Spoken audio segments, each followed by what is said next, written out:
Welcome to Global Vision. I'm really excited because today we're going to have an amazing conversation about fashion with Marcella Wartenbergh.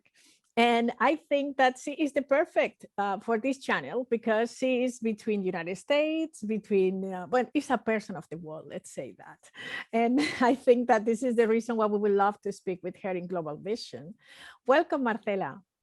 Thank you very much, Bisila. For me, it's very, very nice to be part of your program, to be part of the new world, and be part of really showing a little bit of my life and my career and sharing it with all of you. Well, it's so fascinating that I think that we should start by the beginning. Tell us a little bit about you and your background and what led you exactly in the fashion industry. Okay, I'm a very eclectic person. So I need to say that I started in the automotive business. Wow. And yes, nobody will believe that, but I started in the automotive business. And then 25 years ago, by coincidence of life, by being an adventurer and explorer, I started working in the fashion industry. My family had a little bit of fashion background, but I never thought myself was going to move into that. I studied economy and business, so it was like a little bit strange. But I started in fashion, actually in purchasing. Wow. So I was a purchaser. I was just entering orders and following what the buyers wanted. And from there, I really started the career of operations, logistics, sourcing, production. I need to say I jump a lot between one area and the other because I was in a very startup company I was employee number 39. So I was very lucky to start there. And then immediately they said, okay, there's a new project. And I will say, I take it. Now we're going to open stores. Oh, I want to be part of the project. The merchandising planning, I will learn how to do it. So I was very lucky to be able to jump from one area to the other and have a helicopter view. And immediately I start to grow from a sourcing area to design to sales. And that really gave me a great overview of the business. So you really tag into everything, everything about fashion process, you name it, you know it. Yes. And at the end of 2019, so I think in September 2019, you just joined Pepe Jeans. Correct. And what was your mission when you landed in this company? What was your main purpose when you arrived? So I'm a person that loves change and transformation. And I always have taken a job where I feel that the adrenaline is moved by change and transformation. I'm the one, let's call it the fire woman. Okay? I love that. There's a fire there. I go there and I try to help the team, help the organization, and help myself with transforming, innovating ourselves to change. So when they called me here, there was a very big company with a very big legacy, big names. Everybody from the 80s, the 70s, the 90s heard somewhere Pepe Jeans. And at the same time, there were other two brands in the group called Façonnable, that it was a French brand from the 50s, and Hackett, that was a very British brand from the 80s. Three great names that became very niche and even in some cases almost secret. It was almost like nobody really could know them. There were some people very loyal, but other people that said, oh, I heard about them. So when they told me to join, I said, okay, great. What they wanted for me, the first mission is, let's make the brands relevant for the new consumer. To become relevant in this world is as important as being a small company or a big company. So it's not about really the size of the company, but the relevancy with consumers. So to become relevant with the consumer, the most important thing is to identify what's the brand DNA and heritage. We went through a whole transformation. So that was one very important part, the brand equity, recovering the brand legacy. And then the other important part of the business was how do we return to have a growing profitability. Many companies have top line growth, but I think is as important the top line as the bottom line. So there was also an efficiency transformation as well as a brand transformation. So it was like 2 in 1 for me. And I said, okay, this is really like double adrenaline. It was, I would say, an incredible moment when I arrived. And I'm going to jump a little bit, but after 120 days, like everybody says, okay, I have the perfect plan. I launched a plan called Reset. That was, okay, it's like a phone. You don't throw away the phone that doesn't work. You call help desk, and help desk tells you, turn it off and turn it on, and it will reset. I said, okay, that's what I'm gonna do with the company. It's not about throwing the company, it's about turn off a little bit the company and turn it on. So I call it reset, but I never thought that 40 days after I launched the reset, COVID was gonna hit my door. So in that moment, all the transformation plans that we had, I needed to pause them and rethink about them. And then I launched what I call reset number 2, reset 2.0, like phones, like everything. So like this season 2 of a television program. And it was very interesting because it was 12 months of reset. And at the end, in January, I relaunched the next generation, what we were just talking about, that it's about energy. Beautiful. Wow, that's brilliant. And connecting that transformation with the digital world, how did you put together that process, and how do you understand that all these digital times with the fashion, how they combine? How did you also integrate it in your own system? Okay, it's very important. I think digital, it's the way to smartify our business. Smartification, I think digitalization and smartification are very much aligned. I think when we talk about digital, the first thing everybody thinks e-commerce, or they just think about the smartphone. I think if we look at our lives today, everything's connected digitally. The moment we go into our homes, from even putting on the television, we are streaming. Then if you want to do, you want to cook something, you can do it even from your smartphone. You can turn on your slow cook or not. There's so many things that we're in the day-to-day connected that I think digitalization in our process was going to be key for the transformation.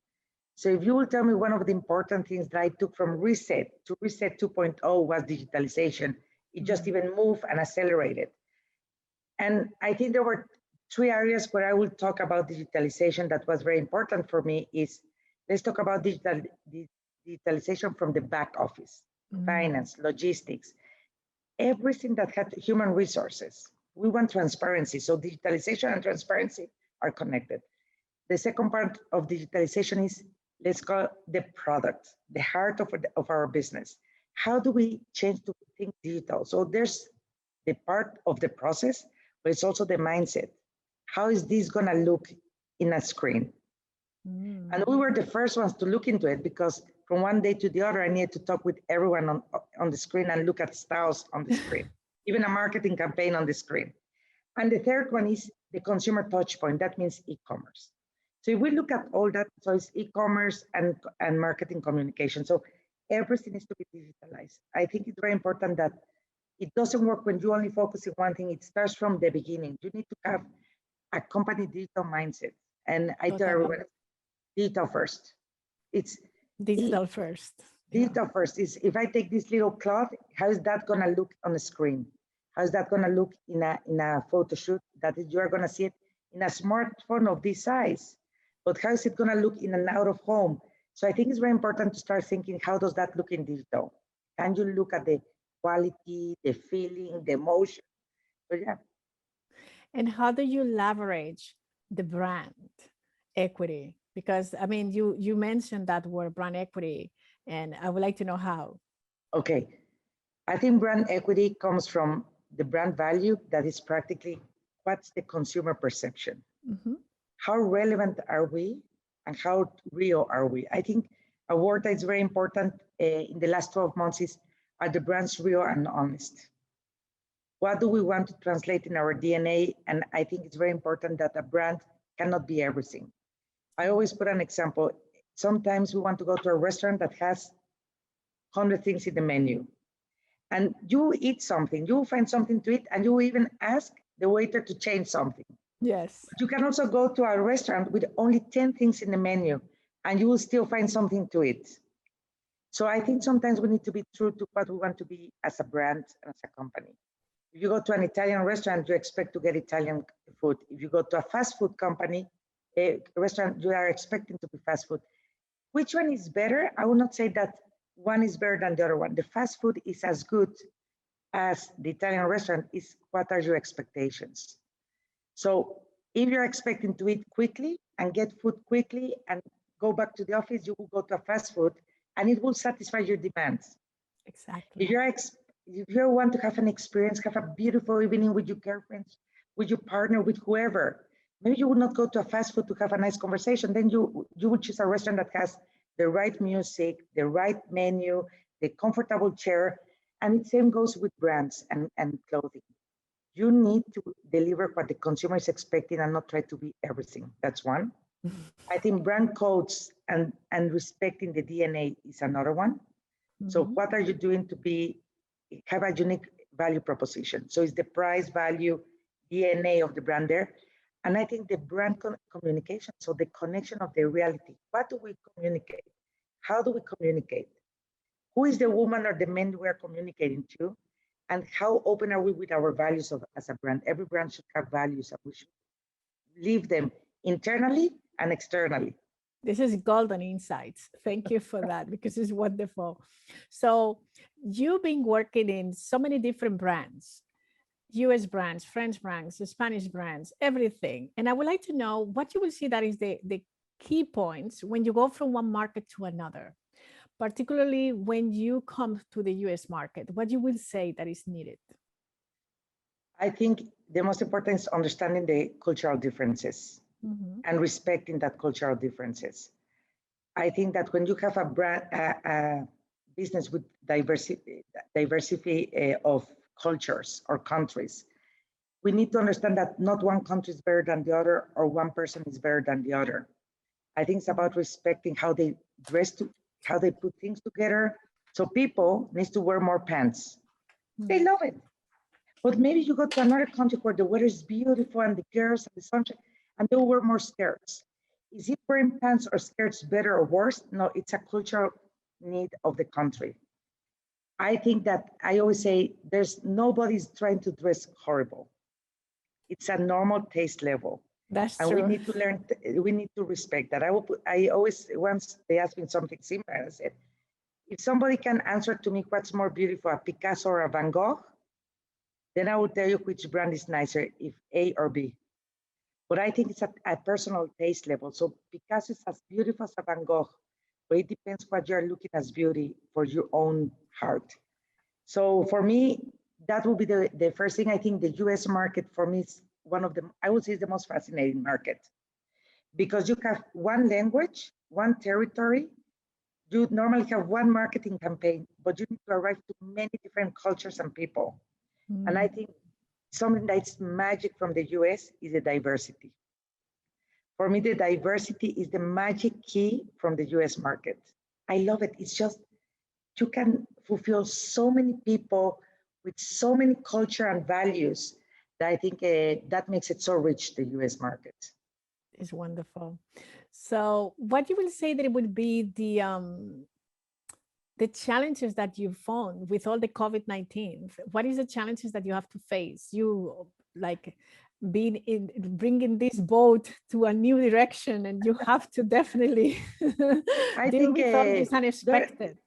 We always have challenges. When we talk with humans, we always have challenges, because the first thing is, I don't know how humans will feel in a year from now. Yeah. So emotionally, when we talk about product that takes at least 6 months in your calendar to put it to the consumer, you don't know in 6 months if the consumers will be feeling more to stay home or going out. So I think one challenge is to be very close to the consumer. And how can I say, they're changing their mind a lot. We are not stable right now. We go up and down because we were locked down, then suddenly we have freedom, but at the same time we like a little bit of this being more homey, but at the same time we want to explore everything. So there's going to be a little bit of instability on the human emotions. So I think that's one of the challenges. The other one is that data, that we are a data-driven world. It's very important, but the data of the last 12 months doesn't mean that is the data for the next 12 months. Because the data of the last 12 months where we live in a lockdown, we have fear, we depend on digital, I have no connection, I am not going out. So all that data, the way we're buying and shopping, may not be the same as the next 12 months. So we should read data, but we should start reacting on what the consumer emotions are.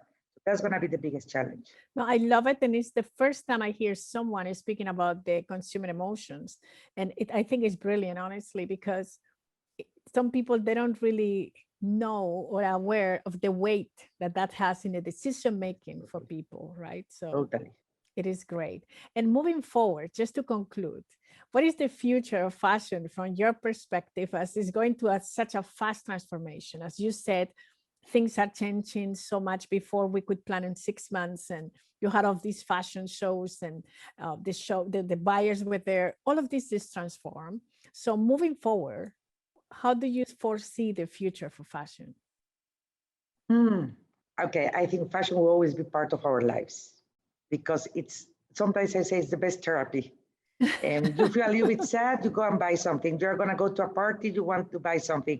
You have a new relation, you go shopping. It's like there's always this fashion. It's also going to be part of your memories. You think about, sometimes, you remember more what you were wearing when you dated someone than what you ate. That's for So sure. there's music and clothing are very connected. So what's the future? I think the future will continue being an emotional thing. However, the values are going to be a little bit more important. For me, sustainability will play a very important role. And when I talk sustainability, it's about really thinking about our planet and being much more conscious. That's one. I think the second one is diversification. We need to respect diversity, and we need to make sure that fashion cannot only fit one human being or one woman or one man, but to really think that we reach millions of women and millions of men, and that we should not be exclusive. So I think about, so it's sustainable. I think fashion needs to be very inclusive, thinking about that. It's not about one country. Now everybody is global. We all live in different countries. And I think the third one is about being honest with the price value proposition. What are we giving to the consumer for the price value? So branded, not branded, it's not only the cost of if you're paying for a brand and a label, there needs to have a point of difference. So I think sustainable, inclusive, and really being honest and with the price value. That's beautiful, because as you said, fashion has always been part of our history and it will be part of our future. But it will going to be a different way of portraying fashion with much more values. The way that you express it, I think you express it beautifully. So thank you so much for these wonderful insights. I really enjoy listening to you, and I'm pretty sure it will not be the last time. I hope it's not the last time, and thank you very much for interesting questions.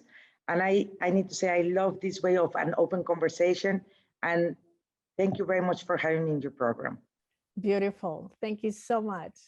Thank you.